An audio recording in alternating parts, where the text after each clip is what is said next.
దక్షిణ బంగాళాఖాతంలో వాయుగుండం 30 కిలోమీటర్ల వేగంతో కదులుతుంది. రానున్న 24 గంటల్లో తీవ్ర వాయుగుండంగా బలపడనుంది.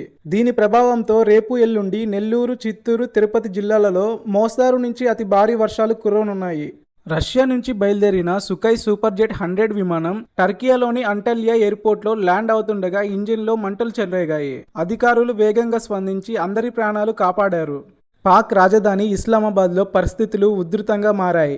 మాజీ పీఎం ఇమ్రాన్ ఖాన్ను జైలు నుంచి విడుదల చేయాలని, పీఎం షరీఫ్ రాజీనామా చేయాలని డిమాండ్ చేస్తున్నారు. టెలికాం సంస్థ BSNL వినియోగదారులను పెంచుకునేందుకు కీలక మార్పులు తీసుకొస్తుంది. ప్రస్తుతం యూజర్స్కు స్పామ్ కాల్స్ చిరాకు తెప్పిస్తున్నాయి. అయితే యూజర్స్కు విముక్తి కలిగించేలా స్పామ్ ఫ్రీ టెక్నాలజీ BSNL తీసుకొస్తుంది.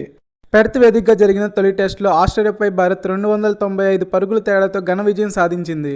దీంతో 5 టెస్టుల సిరీస్లో టీమిండియా 1-0 లీడ్లోకి చేరుకుంది.